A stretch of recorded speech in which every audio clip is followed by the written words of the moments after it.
우리는 복음으로 구원받았습니다. 죄 사함을 받고 영혼이 구원받는 것이 복음인데 신앙생활도 복음이어야 합니다. 많은 사람들이 복음으로 구원은 받았지만 생활은 율법으로 합니다. 이전 영상에서 율법에서 해방된 문제를 공부했지만 그래도 여전히 율법에서의 해방이 무엇을 말하는지 잘 모르는 분들이 많습니다. 율법에는 두 가지가 있습니다. 하나는 구약의 율법이고 다른 하나는 마음의 율법입니다. 우리는 구약의 율법에서는 해방을 받았습니다. 이제는 내 마음의 율법에서 해방을 받아야 비로소 진정으로 복음으로 살아갈 수 있습니다. 율법으로 사는 것과 복음으로 산다는 문제는 아주 다릅니다.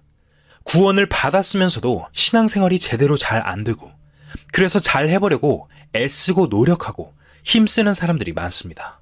그렇게 될 때 그 사람의 삶은 율법으로 들어가는 생활이 됩니다. 그래서 신앙생활이 자유롭지 못하고 제대로 신앙생활을 해보려고 해도 잘 안 됩니다. 결국 율법 속으로 들어가게 되는 것이지요. 그러다가 나중에 마음이 율법에서 다시 한번 풀려버리면 그때부터 복음적인 생활을 할 수 있게 됩니다. 그 이후의 삶은 내 힘으로 사는 것이 아니라 복음 안에서, 성령 안에서 사는 생활이 됩니다. 그때 비로소 진정한 신앙생활이 이루어집니다. 지금은 이런 문제를 여러분들이 잘 이해하기가 어려울 수 있기 때문에 이 부분에 대한 공부는 아직은 하지 않을 겁니다. 성경에 보면 이런 문제들이 많이 기록되어 있습니다. 히브리서 5장 11절부터 읽어보겠습니다. 멜기세덱에 관하여는 우리가 할 말이 많으나 너희의 듣는 것이 둔함으로 해석하기 어려우니라. 때가 오래므로 너희가 마땅히 선생이 될 터인데 너희가 다시 하나님의 말씀의 초보가 무엇인지 누구에게 가르침을 받아야 할 것이니 젖이나 먹고 단단한 식물을 못 먹을 자가 되었도다. 대저 젖을 먹는 자마다 어린 아이니 의의 말씀을 경험하지 못한 자요 단단한 식물은 장성한 자의 것이니 저희는 지각을 사용함으로 연단을 받아 선악을 분별하는 자들이니라. 여기에 젖 먹는 사람과 단단한 식물, 즉 떡이나 밥을 먹는 사람들은 다르다고 말하고 있습니다. 젖을 먹는 사람은 마치 어린아이가 밥이나 떡을 먹지 못하는 것과 같습니다. 이제 갓 구원받았거나 혹은 구원받은 지 오래되어도 여전히 젖밖에 못 먹는 사람들이 많습니다. 그래서 단단한 음식에 대해 이야기를 해도 이해하기 어렵다는 뜻이 이 구절에 담겨 있습니다. 11절에 보면 멜기세덱에 관하여는 우리가 할 말이 많으나 너희의 듣는 것이 둔함으로 해석하기 어려우니라 라고 했습니다. 이 멜기세덱은 옛날 아브라함에게 나타났던 제사장입니다. 그런데 여기 이 멜기세덱 제사장이 신약시대에는 예수님을 가리킨다고 말합니다. 신약시대에는 예수님을 가리켜 말하는 것인데 왜 이 말을 여기에 하면서 그 멜기세덱에 관해서는 너희들이 알지 못한다고 했을까요? 이 멜기세덱은 지금 부활해서 하나님 우편에 계시는 예수님을 말합니다. 사람들이 이 멜기세덱에 관해서는 잘 모른다는 말입니다. 그러면서 12절에 때가 오래므로 너희가 마땅히 선생이 될 터인데 곧 구원받은 지 오래되어서 이제 선생 노릇을 해야 할 사람들이 다시 하나님의 말씀의 초보가 무엇인지 누구에게 가르침을 받아야 할 것이니 젖이나 먹고 단단한 식물을 못 먹을 자가 되었도다 라고 말합니다. 그렇다면 이 단단한 식물은 무엇일까요? 이해하기가 조금 어렵습니다. 이론적으로는 알 수 있는데 실제로 체험하기는 어렵습니다. 간단히 말하면 단단한 식물은 구원받은 사람들끼리 서로 사랑하는 것입니다. 내 이웃을 내 몸과 같이 사랑하라는 그 사랑입니다. 사랑하는 것은 굉장히 어렵습니다. 그게 잘 안 됩니다. 말로는 알지만 실제로 실행하기 어렵습니다. 그래서 이것이 단단한 식물이라는 뜻입니다. 서로 사랑하라, 내 몸같이 사랑하라, 원수를 사랑하라 하는 말씀이 있지 않습니까? 그런 말씀들이 이해는 되지만 실제로는 안 되는 겁니다. 그 안 되는 것을 하라고 하니까 그게 단단한 식물이다 라는 뜻입니다. 그래서 성경이라는 것을 이론적으로 아는 것하고 실제로 우리가 마음에서 우러나서 그것을 실천하는 것 사이에는 굉장히 큰 차이가 있습니다. 여러분은 복음으로 구원받았는데 어떻게 하면 앞으로도 복음으로 살아갈 수 있겠습니까? 구원을 복음으로 받았지만 생활도 복음으로 해나갈 수 있어야 됩니다. 그게 당장에는 잘 안 됩니다. 복음을 통해서 구원받고 그 다음 생활도 복음으로 살아가야 되는데 대부분 구원을 받은 지가 오래되어도 복음으로 살아가는 것이 뭔지 잘 모르는 사람들이 많습니다. 또 이론적으로 안다고 해도 그렇게 못 사는 사람들이 많습니다. 그래서 우리에게 신앙생활이 필요한 것입니다. 이제 갓 구원받은 분들의 신앙생활은 아직 젖을 먹는 단계입니다. 성경의 가장 기초적인 초보를 배워야 할 시기입니다. 이렇게 말씀드리면 여러분들은 너무 시시하고 다 아는 문제라고 생각할지 모르지만 안다는 것과 삶 속에서 잘 소화한다는 것은 다릅니다. 성경의 진리를 아는 것과 실제로 내가 깨달아서 실천하는 것은 완전히 다른 겁니다. 기독교의 폐단은 성경을 실제로 마음에 깨달은 바가 없고 지식적으로만 알고 실천도 못하면서 말로만 사랑을 외치는 데 있습니다. 또 복음만 해도 그렇습니다. 여러분들 중에는 아마 교회에 다니다가 이번에 구원받은 사람들이 계실 텐데 교회 다니는 사람 중에 예수님이 십자가에 돌아가셨다는 것을 모르는 사람이 어디 있겠습니까? 그것은 이론적인 복음입니다. 이전에는 그 이론적인 복음을 듣고 다 알고 있었지만 구원이 내 영혼 안에 오지는 않았지 않습니까? 그래서 복음을 내가 체험할 때 비로소 그 복음이 내 것이 되고 그 복음을 통해 생명을 얻는 것입니다. 그런 것과 마찬가지로 신앙생활, 즉 살아가는 것도 복음으로 해야 합니다. 그것은 내 욕심으로 해보려고 하지 않고 주님께서 하게 하시는 생활입니다. 내가 하지 않고 성령으로 하는 것, 그것이 복음의 생활인 것입니다. 그래서 로마서 1장 17절에 이런 말씀이 있습니다. 복음에는 하나님의 의가 나타나서 믿음으로 믿음에 이르게 하나니 기록된 바 오직 의인은 믿음으로 말미암아 살리라 함과 같으니라. 여기에서 복음에는 하나님의 의가 나타나서 라는 말은 우리가 이미 경험했습니다.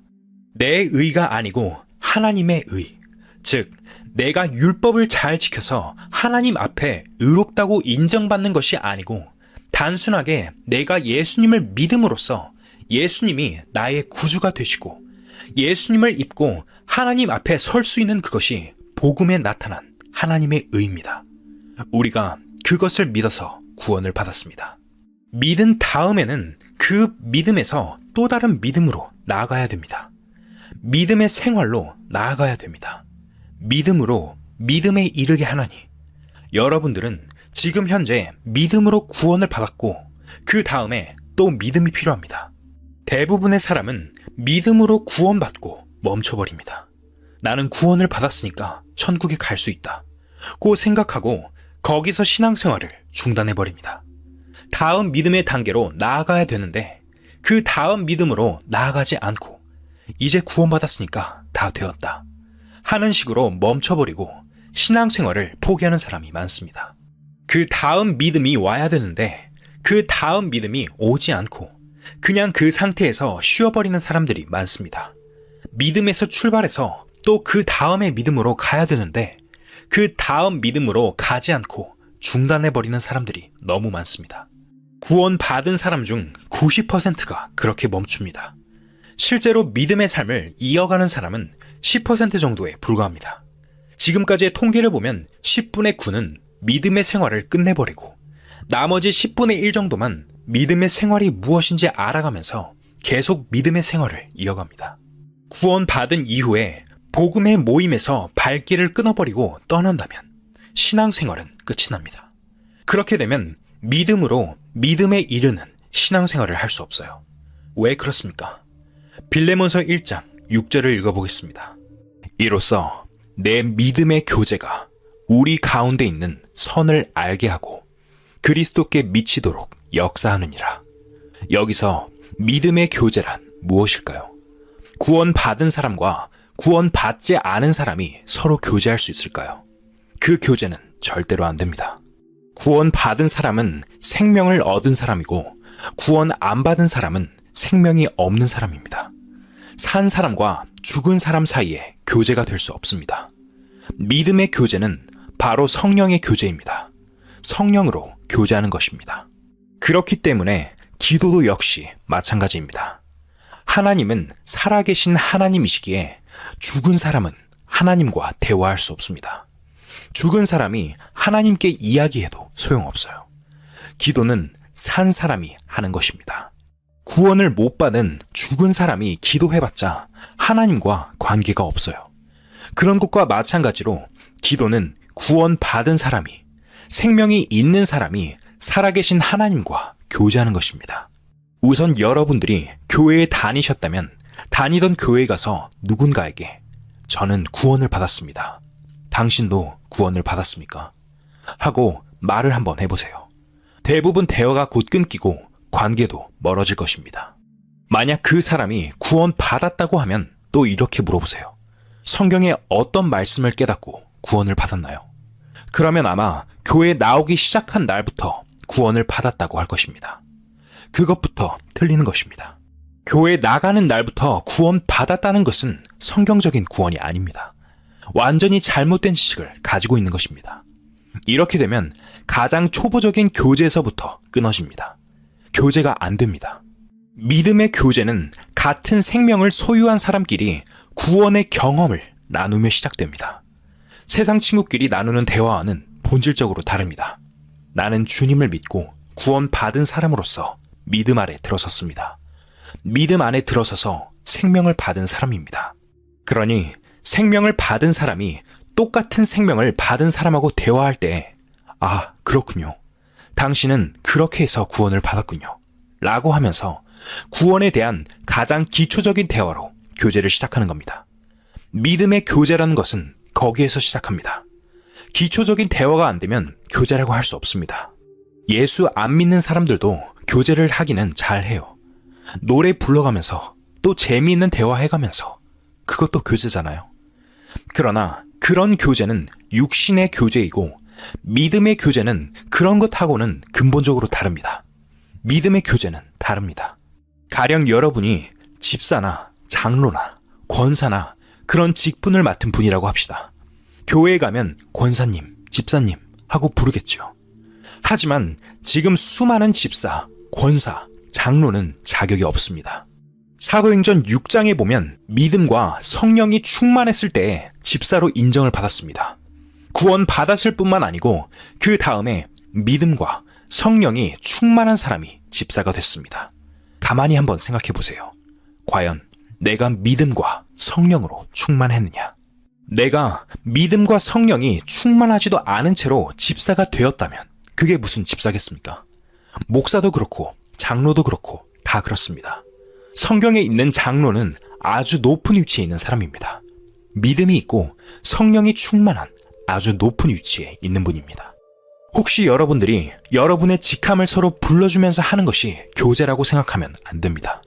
교제는 반드시 말씀을 중심으로 해서 거리낌 없이, 가리움이 없이 말씀 안에서 함께하는 겁니다. 믿음의 교제가 있어야 우리 가운데 있는 선을 알게 됩니다. 성경에서 말하는 우리 가운데 있는 선은 무엇입니까? 우리 가운데 있는 선, 그것이 뭘까요? 뭘 말하는 겁니까? 구원받은 사람들이 교제하는 그 교제 속, 즉 구원받은 사람들이 교제하는 걸 말합니다. 바울은 빌레몬이란 사람에게 편지를 했는데 이 빌레몬이란 사람은 상당히 부자였습니다. 부자인데 구원을 받은 사람이에요. 빌레몬서 1장 1절부터 읽어보겠습니다. 그리스도 예수를 위하여 갇힌 자 된 바울과 및 형제 디모데는 우리의 사랑을 받는 자요 동역자인 빌레몬과 및 자매 아비아와 및 우리와 함께 군사된 아키뽀와 내 집에 있는 교회에게 편지하노니. 여기 보세요. 교회가 집에 있다고 씌어 있습니다. 여러분 중 아마 처음 들어보신 분들이 계시리라 생각합니다. 내 집에 있는 교회. 빌레몬의 집에 교회가 있었어요. 빌레몬의 집에 교회가 있다는 말이 무슨 뜻일까요? 빌레몬은 그 지역에서 상당히 부자였습니다. 집도 컸던 모양입니다. 그래서 그 집에 구원받은 사람들이 모였어요. 그때는 지금처럼 커다란 예배당을 지어서 모이는 게 아니고 집에서 모였습니다. 교회라는 말이 무슨 말입니까? 교회라는 말은 원어로 말하면 에클레시아인데 건물을 뜻하는 것이 아닙니다. 에클레시아라는 말은 이 세상에서 뽑아낸 무리란 뜻입니다. 사람들을 말하는 것입니다. 교회는 구원받은 사람들이 복수로 모이는 곳입니다. 한 사람은 교회가 안 됩니다. 한 사람은 교회가 되지 않고 구원받은 여러 사람이 모일 때 교회가 되는데 집에서 모이면 집이 교회가 됩니다. 그러니까 빌레몬이란 사람의 집에 사람들이 교제를 하려고 모인 겁니다. 서로 성경 공부도 하고 간증도 하고 교회에서 누굴 도와주는 얘기도 하고 그런 것을 하는 것이 교제입니다. 그래서 바울이 너희들의 그 믿음의 교제가 우리 가운데 있는 선을 알게 한다고 했습니다. 구원받은 사람들이 모여서 교제를 하는 거기에 선이 있다는 말이 무슨 뜻입니까? 바로 거기에 선이 있습니다. 그 선은 하나님의 뜻, 하나님의 계획을 말하는 겁니다. 구원받은 사람들이 모여서 교제를 하는 거기에 하나님의 계획이 있는 겁니다. 하나님의 뜻이 거기에 계신 거예요.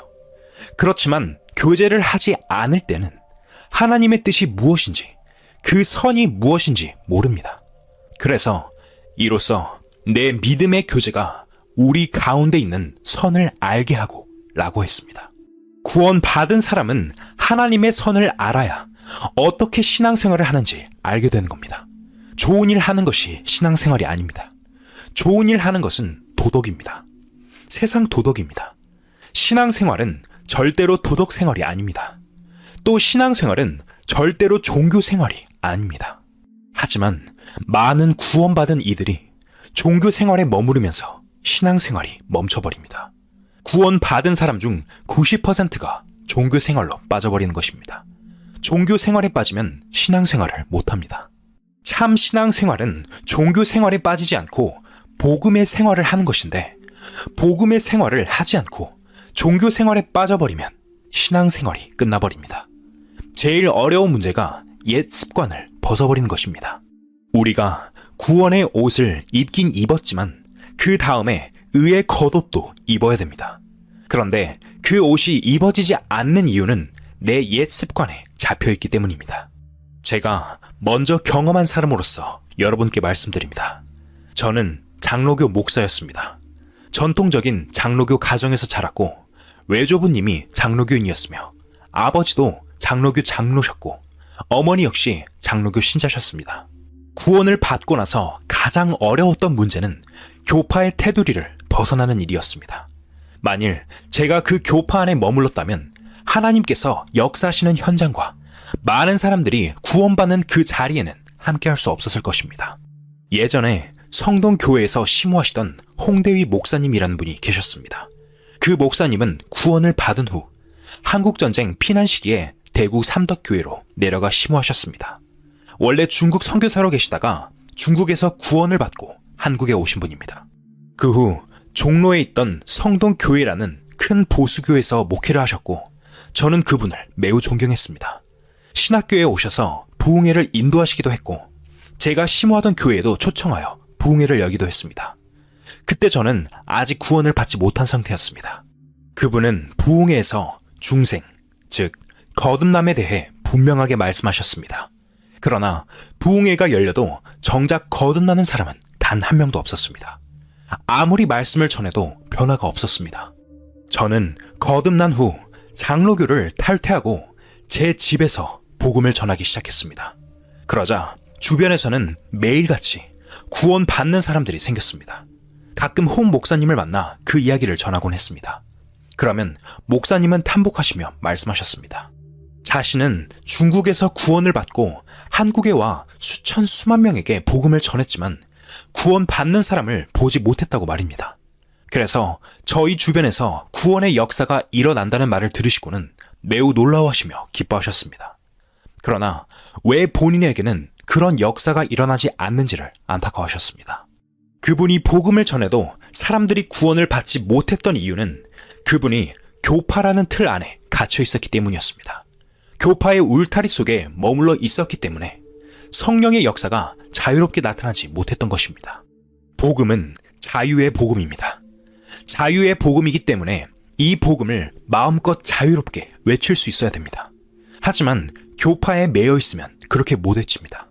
교파의 여러 가지 법에 걸려서 또 교파에 순종하느라 할 말을 다 못하고 할 일도 못합니다. 저는 장로교인이었습니다. 구원 받은 사람은 침례를 받아야 하는데 장로교 안에 있으면 침례를 못 받습니다. 장로교에 여러 가지 법이 있는데 그 법을 거스리는 말을 하면 안 됩니다. 그러니까 말하는 것도 자유롭지 못하고 제재를 받는데 그런 곳에 어떻게 성령이 역사를 하시겠습니까? 성령이 역사할 수 없는 것입니다. 저는 확실히 경험을 했습니다. 저는 죽을 각오를 하고 교파를 떠났고 그 이후 계속 구원받는 역사가 일어났습니다. 비록 가정에 모여서 시작했지만 지금까지 구원받는 역사가 끊이지 않고 계속되고 있습니다. 과거에 제가 방송국에 10년간 근무했었는데 제가 방송국에 들어간 이후부터 조용하던 방송국이 시끄러워지기 시작했습니다. 구원받은 사람들이 생기기 시작했던 것입니다. 사람들이 계속 몰려오면서 구원받는 역사가 활발히 일어나는 것이었습니다. 나중에는 핍박을 받아서 우리는 그 방송국에서 물러났습니다. 우리가 물러나자마자 그곳에서의 구원받는 역사가 끝이 나버렸습니다. 성령은 자유롭게 외치고 자유롭게 부르짖고 자유롭게 전하고 자유롭게 교제를 가지고 할 수 있어야 역사하시는 겁니다. 무엇인가에 매여 있으면 안 됩니다. 이로써 내 믿음의 교제가 우리 가운데 있는 선을 알게 하고 이 선은 내가 구원을 받은 사람으로서 어떻게 신앙생활을 해야 할지 하나님의 뜻을 알게 되는 것입니다. 우리가 믿음의 교제를 가질 때 그 뜻을 알게 되는 것입니다. 믿음의 교제를 가지지 않으면 어떻게 신앙생활을 해야 할지 그 뜻을 절대로 모릅니다. 바울은 믿음의 교제가 있는 그 안에 하나님의 뜻, 즉 선이 있다고 말합니다. 믿음의 교제 밖에는 하나님의 뜻이 없는 것입니다. 그러니까 구원받은 사람은 구원받은 사람과 믿음의 교제를 가져야 그 뜻을 알고 살 수 있습니다. 그 다음이 그리스도께 미치도록 역사하느니라는 것입니다. 미친다는 말은 도달한다는 뜻입니다. 어디까지 미칩니까? 어디까지 도달합니까? 그리스도께 미치도록, 그리스도께 도달하도록 역사한다고 했습니다. 여러분, 이제 우리가 도달해야 할 곳은 예수님입니다. 우리들의 믿음이 자라서 주님께 도달한다는 말입니다. 여러분 혼자 개인적으로는 주님께 도달할 수가 없습니다. 여러분 개인이 아무리 애쓰고 노력해도 개인적으로는 주님께 도달을 못합니다. 우리, 즉 교회가 주님께 도달하는 겁니다. 조금 이해하기 어려운 말인데 주님은 머리이시고 손가락 한마디 한마디가 우리 각 자신입니다. 즉 우리는 그리스도의 몸인 교회의 지체인 것입니다. 다시 말해 그리스도의 몸인 교회를 구성하는 개개인들인 것입니다. 이러한 교회의 지체들이 서로 연결되어 교제할 때 주님의 몸이신 교회 전체가 주님께 도달합니다. 우리가 지체인데 이 지체들이 연결해서 교제를 가지면 이 지체가 주님께 도달한다는 말입니다. 다시 말하면 주님의 몸인 교회가 주님께 도달한다는 뜻입니다. 그러니까 혼자는 안 되는 겁니다. 신앙생활은 혼자 있으면 성장이 없고 하나님의 뜻도 모르고 결국 신앙생활은 끝나버리고 맙니다.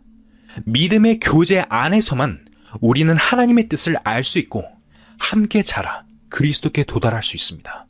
이어서 에베소서 2장 10절을 읽어보겠습니다.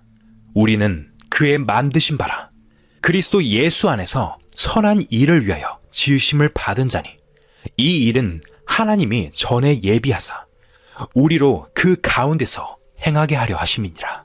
여기서 우리는 그의 만드신 바라 라고 하니까 우리 육신을 하나님이 창조하셨다는 뜻으로 오해할 수 있습니다. 고린도 후서 5장 17절을 읽어보겠습니다. 그런즉 누구든지 그리스도 안에 있으면 새로운 피조물이라. 이전 것은 지나갔으니 보라 새 것이 되었도다. 여기서 피조물이라는 표현은 만드셨다는 의미입니다. 새 피조물이라는 것은 새롭게 창조되었다는 뜻입니다.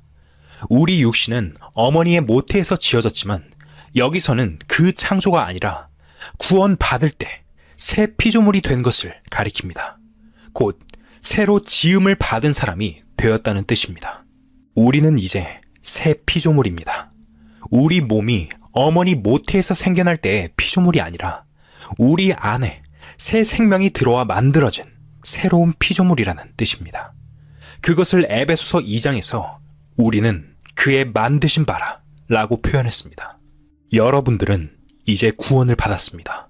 그러나 여러분이 생각하는 구원의 의미와 주님이 보시는 의미는 다릅니다. 여러분은 구원받았으니 이제 지옥에 가지 않는다. 영원한 천국에 갈 수 있다. 영생을 얻었다. 라고 생각하며 기뻐하고 감사할 것입니다. 하지만 주님께서는 우리를 구원하신 또 다른 목적을 가지고 계십니다. 에베소서 2장 10절을 읽어보겠습니다. 그리스도 예수 안에서 선한 일을 위하여 지으심을 받은 자니 우리가 이 성경을 잘못 이해하면 우리는 도덕가가 되어버립니다. 세상 곳곳을 돌아다니면서 모든 선한 일, 눈에 보이는 선한 일을 다 하려고 덤벼드는 그런 도덕주의적인 사람이 되어버립니다. 여기서 이 선한 일이라는 것은 세상 사람들이 생각하는 그런 선한 일이 아닙니다. 다시 한 번 더 읽어보겠습니다. 그리스도 예수 안에서 선한 일을 위하여 지으심을 받은 자니 이 일은 하나님이 전에 예비하사 우리로 그 가운데서 행하게 하려 하심이니라. 그 일이 무엇입니까?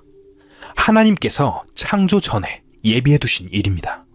이건 조금 어렵기 때문에 지금 자세한 설명은 하지 않겠습니다. 창세 전에 하나님이 예비해 놓은 일이 하나 있습니다. 하나님이 사람을 왜 창조하셨습니까? 하나님이 사람을 창조하신 목적이 하나 있습니다. 하나님께서는 사람을 사랑의 짝으로 창조하신 겁니다.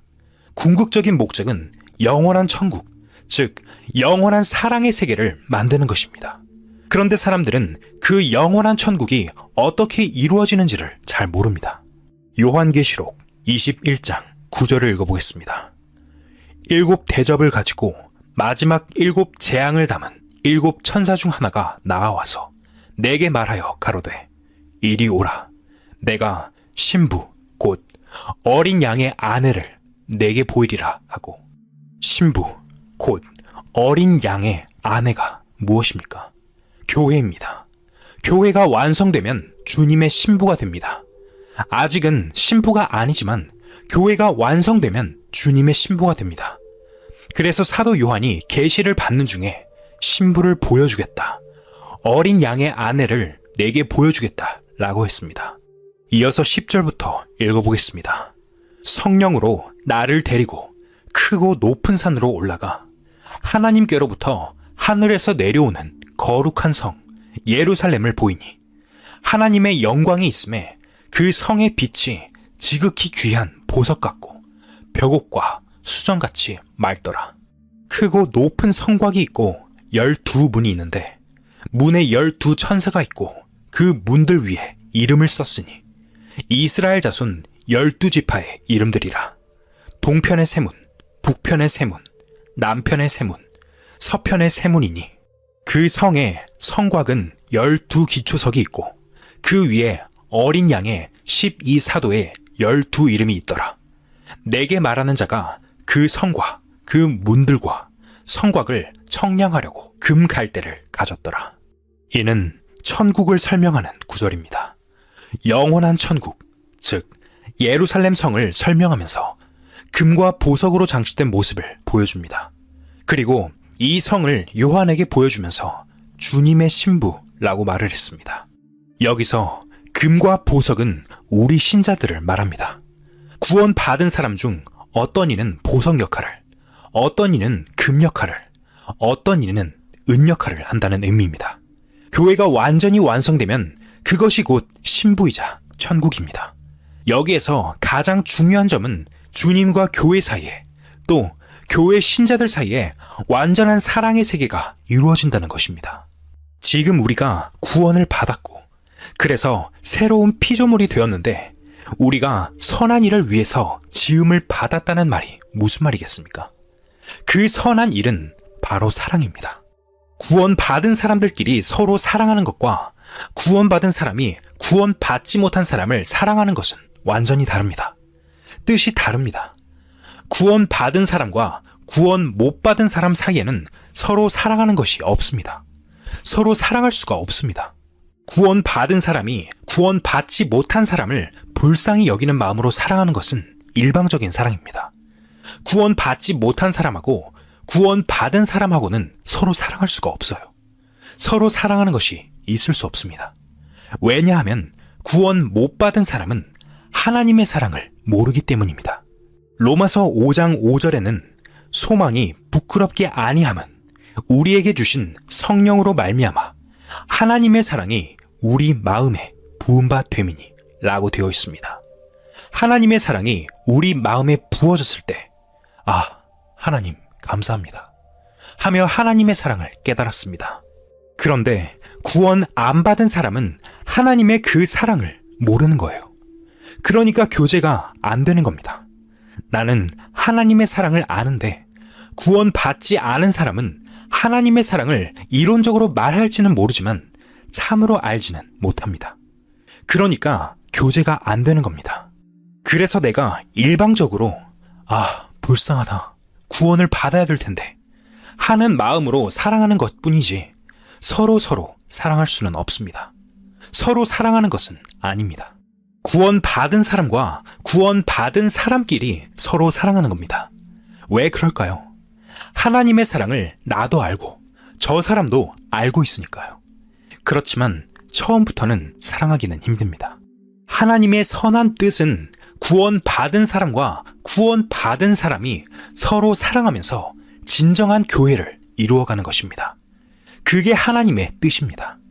그것이 창세 전부터 계획하신 하나님의 계획입니다. 하나님의 예정입니다. 교회는 서로 사랑하는 공동체입니다.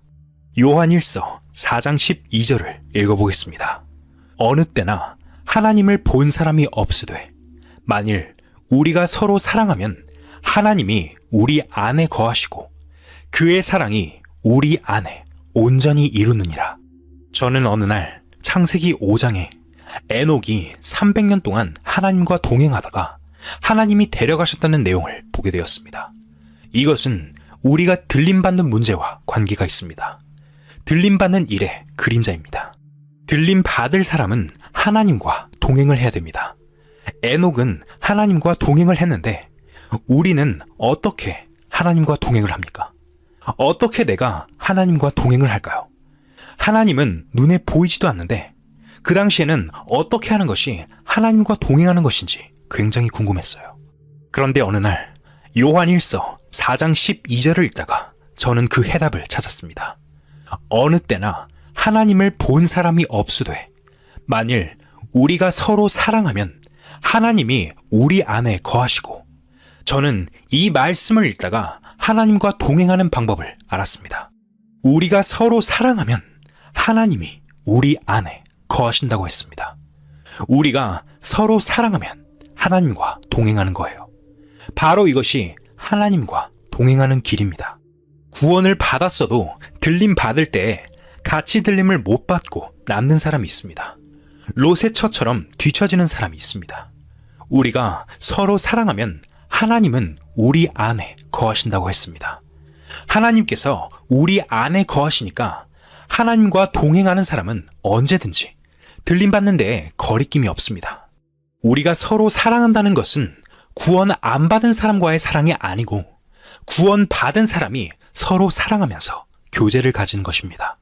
그래야만 그 안에 하나님이 계시는 겁니다. 그것이 하나님과 동행하는 방법입니다. 이제 여러분들이 알아야 할 것은 우리가 구원받은 이후에 중요한 것이 성도들과 서로 교제를 가져야 한다는 점입니다. 구원받은 사람끼리 연락을 하고 교제를 가지는 것, 또 사랑을 나누는 것, 이것이 굉장히 중요합니다.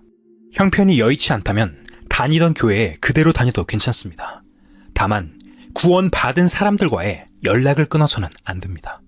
구원받은 사람들의 모임에 같이 참여하고 또 서로 연락도 하고 함께 하면서 다녀도 좋습니다.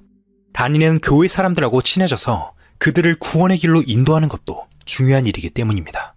그러나 그보다 더 중요한 것은 구원받은 사람들과 믿음의 교제를 가져야 한다는 것입니다. 이것은 여러분들이 올바른 신앙생활을 하느냐 못하느냐를 좌우하는 문제입니다. 굉장히 중요한 문제입니다. 가장 극복하기 어려운 문제는 이방에 있는 환경이나 교회 의식에 얽매여서 믿음의 교제를 못하게 되는 것입니다. 하나님의 근본적인 계획, 즉 인류의 역사를 이루어 가시는 목적은 단 한 가지입니다. 이 역사 속에서 교회를 이루어서 그것이 완성되면 영원한 천국이 이루어지는 것입니다. 교회가 완성되는 것이 영원한 천국입니다. 그 교회가 무엇입니까? 교회는 구원받은 사람들의 집합체입니다. 구원을 안 받은 사람들은 아무리 교회에 다녀도 그것은 천국하고는 관계가 없습니다.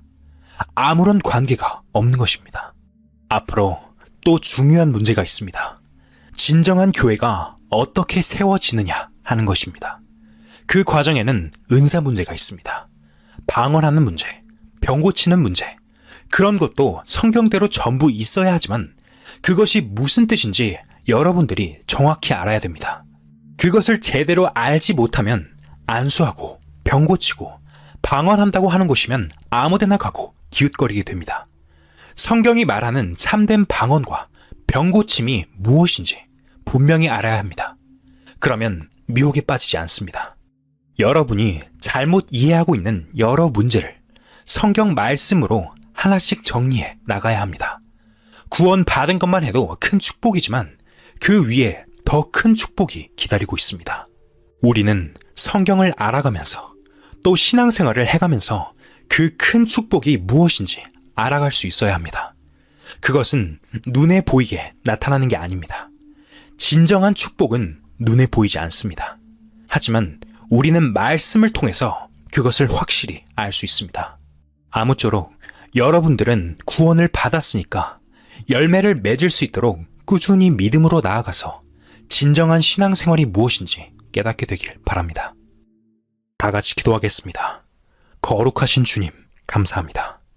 우리를 구원해 주시고 영원한 천국에 갈 수 있는 성령의 인침을 우리에게 주신 것을 진심으로 감사합니다. 우리가 이 어지럽고 죄 많은 세상에 살면서 죄악에 물들어서 이 놀라운 은총의 기회를 잃어버리고 멸망으로 갈 수밖에 없는 인생들이었습니다. 우리가 예수를 믿는다고 말하면서 구원을 못 받고 교회 열심히 다닌다고 하면서도 구원을 모르고 있었는데 진정으로 우리에게 이 거룩한 은혜를 알게 해주셔서 참으로 감사합니다. 주님, 구원 받은 사람으로서 어떻게 믿음으로 믿음에 이르게 되는지, 어떻게 생활의 복음을 알고 복음으로 말미암아 살아갈 수 있는지를 아는 것도 굉장히 중요한 문제입니다. 성도의 교제 가운데 하나님이 함께 하시고 하나님 아버지의 거룩하신 선이 선한 뜻이 계시는 것을 저희가 성경에서 읽었습니다. 그렇다면 우리는 이 말씀의 약속대로 믿음의 교제를 가지고 우리가 서로 사랑하게 될 그때에 우리 아버지 하나님의 거룩한 사랑이 더욱 우리에게 온전히 이루어져서 주님을 기쁘시게 할 수 있는 줄 압니다. 그렇게 될 때까지 우리를 길러주시고 인도해 주시기를 바랍니다. 모든 말씀을 주님의 이름으로 기도드립니다. 아멘.